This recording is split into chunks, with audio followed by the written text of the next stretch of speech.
Well, that is the finished canvas. It's going to come upstairs to live with me for a while it dries. If something bothers me, I'll change it. But I cannot imagine there being too much in here that I want to change. When I sit in front of the canvas on my chair, painting up close, there are so many things that I see that I think, well, boy, I'd like to maybe just change this and maybe just change that.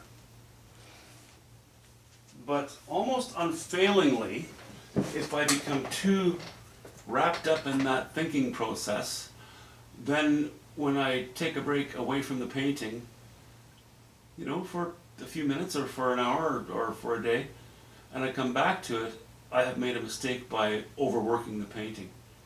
That's a big enemy of the artist, overworking it.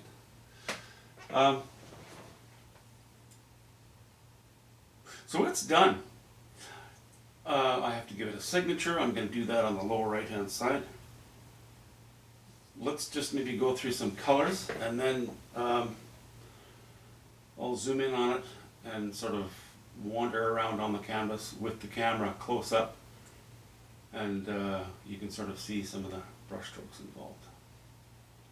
Now I'm going to make mistakes in remembering all the colors involved, but more or less we'll get it accurately, or I'll describe it accurately. All right, the sky.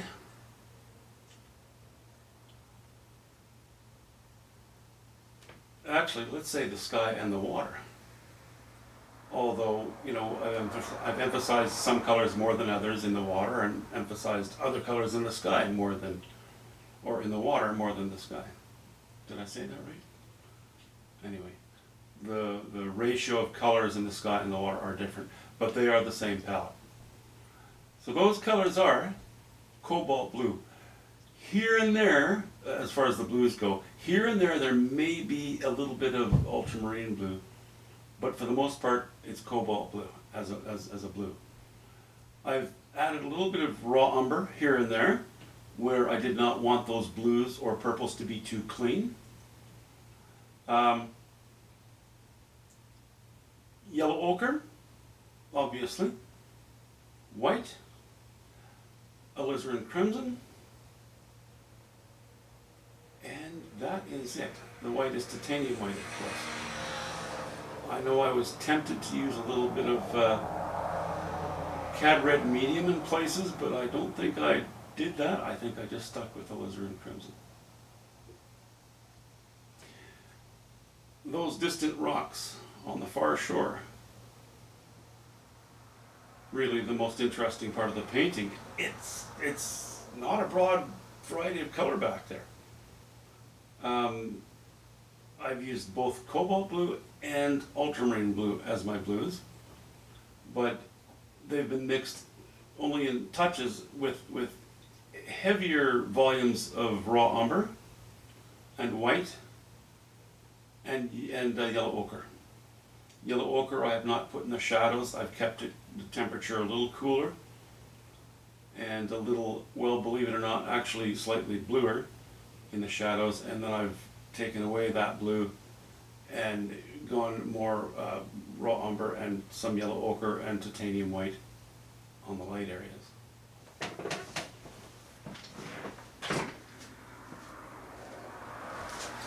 Now,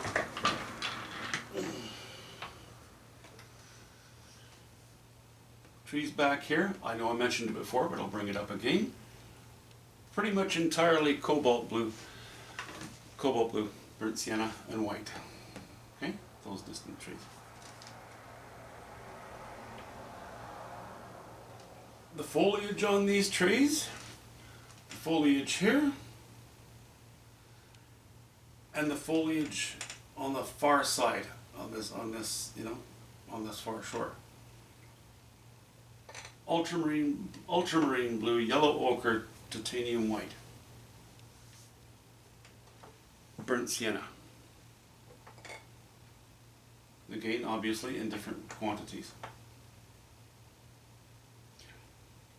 Okay, we did the sky, we did these bushes, we did, okay, so that takes care of all the greenery from here on up, basically. This bush over here I laid in with cobalt blue and burnt sienna, but mostly yellow ochre. I made this a little bit greener than the other areas. That was the in painting, okay? Once I painted it in with that, I went into it again, but using ultramarine blue, yellow ochre, and a bit of white to lay a bit of highlights on here, because the green was a bit too green. It was too fresh and spring-like, and it was too much just in this area of the painting, nowhere else. So we've moderated that a little bit. You know, we've moderated these greener colors with some of these colors that are a little browner, I suppose you could say. These two trees I in-painted with ultramarine blue and yellow ochre and a bit of white. Small touches of burnt sienna. Then I went back into the overlay of these ones with yellow ochre, cobalt blue, and a bit of white. So I painted this to begin with using cobalt blue, yellow ochre, and white. Right? That was the beginning, that was the foundation of this bush. But the final highlights on this bush were the same colors as that. So that's when I used the yellow ochre and cobalt blue and white. So they're kind of reversed, right? Sort of dropping the chroma on this green towards the end of the painting of this bush, but raising the chroma of the green towards the end of painting these two small trees. The very slight differences, I don't know if you could pick it up on camera. Myself, I barely see it, and I'm sitting right in front of it.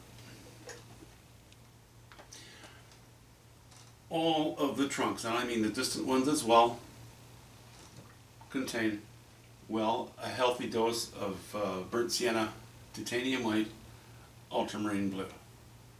Maybe the odd stroke of raw umber. Actually, you know what? Very, very, very little, if I did it at all.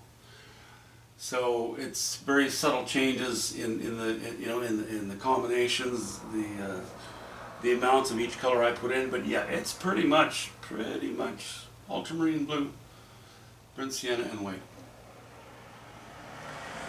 The slash of green, the warmer green across here. Oh, let's talk about the sky for a second before I forget that. I did actually add a little bit of cad yellow. I did actually add a little cad yellow medium and my yellow ochre in the most intense strokes. There's just a few of them. Okay, so I did touch the cadmiums in my sky, but just a hint. Okay, let's get back to what we're talking about now.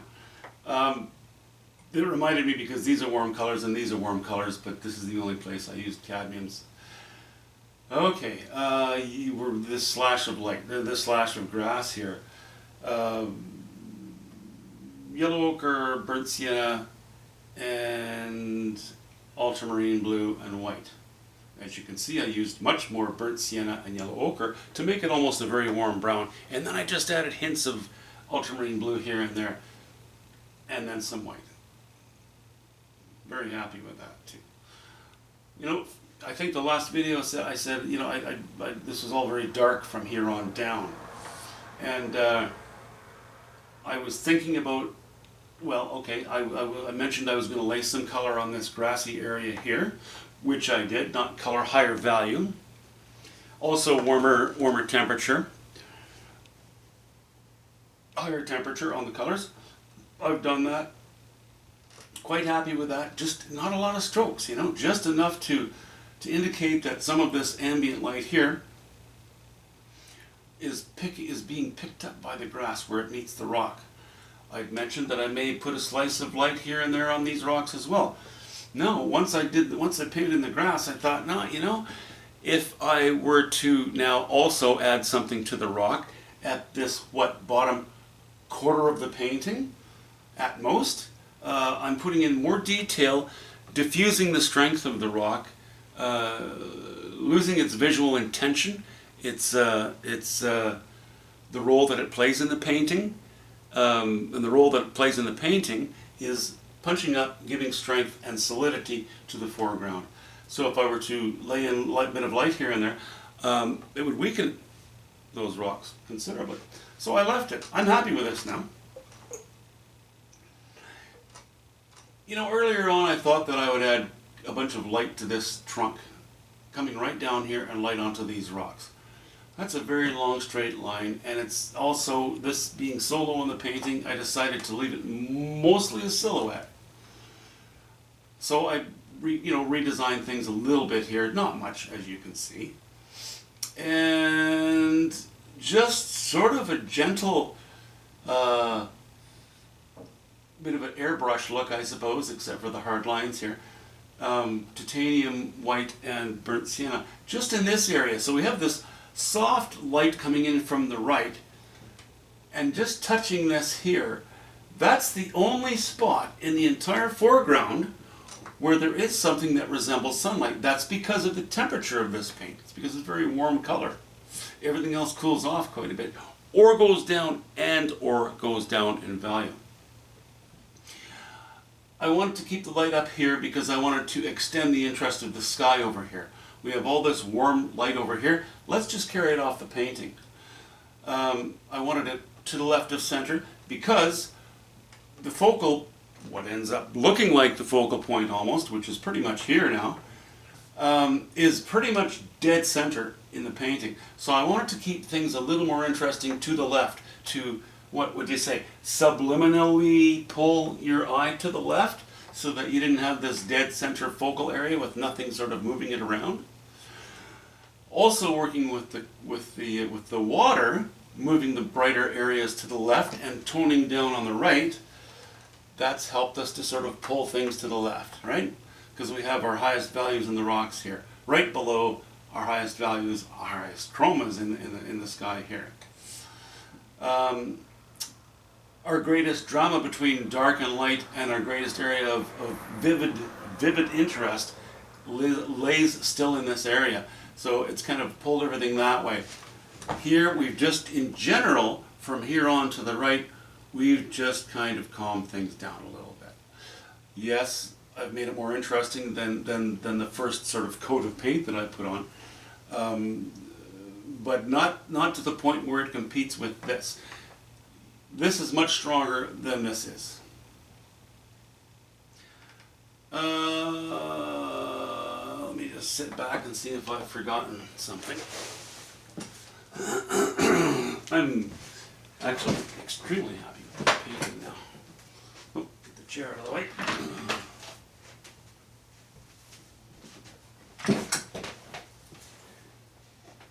Really glad I got rid of that blue in the foreground too. In the foreground on the water. It's become such a warm painting now. I quite like the look of it.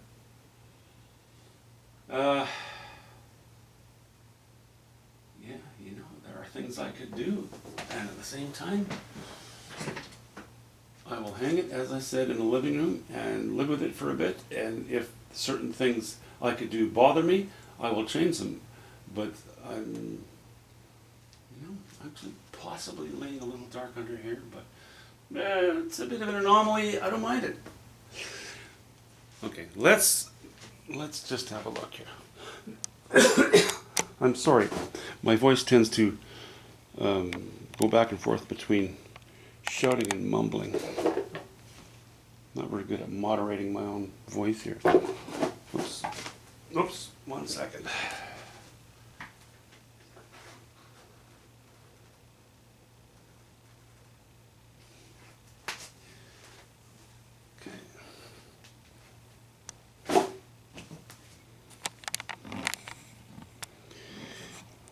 Peak.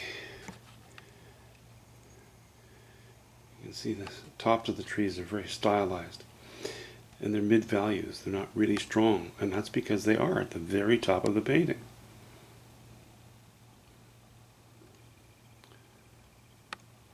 This trunk as well. I really have not allowed that burnt sienna to shine on it. One spot of light on there, but that's high value, that's not high chroma.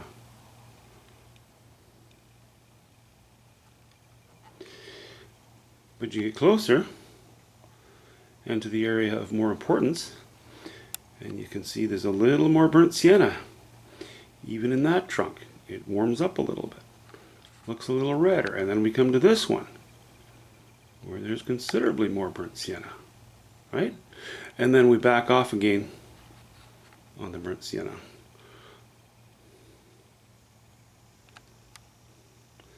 Okay, I've done a zoom in on the sky already, so I'm not going to bother with that. Okay, let's have a look at. See, I went in and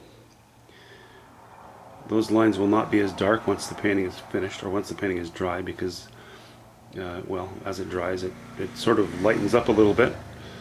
But I needed to, I think, re-strengthen the lines, and that helped to organize the shapes at the same time.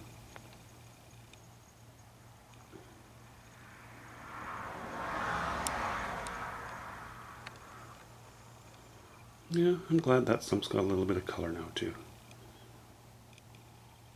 You can see hints of blue showing through where I didn't quite go right to the dark line. That's okay. You back up and all it does is make the painting more rich.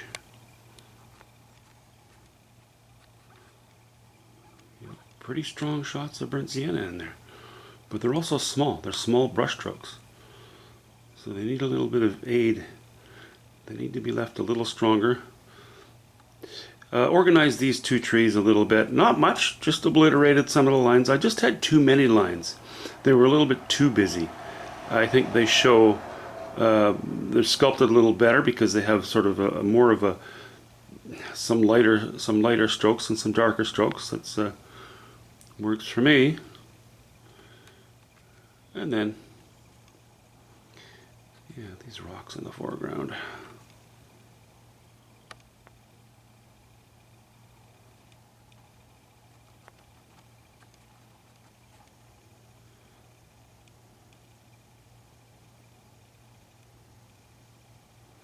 With the grass being just a little bit lighter than it was where they meet the rock. That ridge of bedrock kind of poking out of the ground there.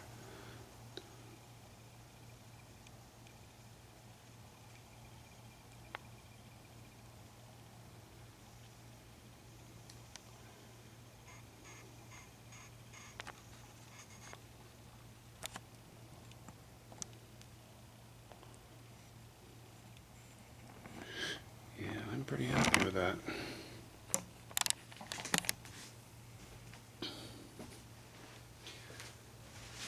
Actually,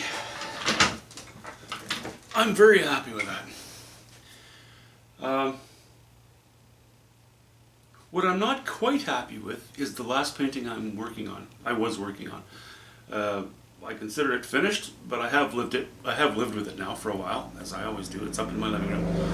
I'm going to bring that down here and bring it to exactly what I want. Those, I had some rocks in there that still look a little too much like potatoes. Looks a bit unnatural. I know why now, because I've thought it through. I've had time to think it through. And I'd like to make them look a little more natural. So I'll go back to playing on that. It really comes down to only a few more strokes, because I'm very happy with that painting as well. It's, the atmosphere in it is great. It's what, the sort of the late spring frozen lake with remnants of snow peeking up in the crevices here and there. So I'm going to bring that down next, because that painting and this one I need to dry, and I need to send them off to well, they've been promised to a gallery, so I have to do that. So anyway, this is all great. A lot of things here that make me happy. What makes me the happiest, though, I got this news today. I don't know if I mentioned this, but it looks like I had been I had to go to jury selection to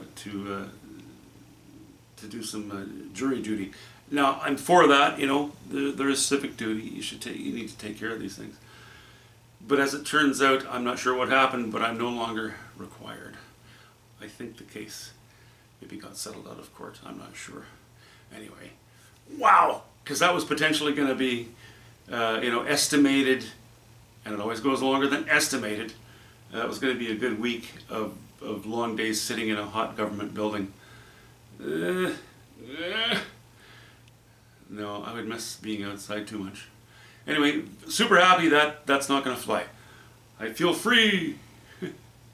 Okay, I'm gonna play. I'm gonna work on that next one, and after that, I don't know. I might take a break. I've been doing a bunch of not huge canvases, but somewhat larger canvases. I'd like to take a break from that.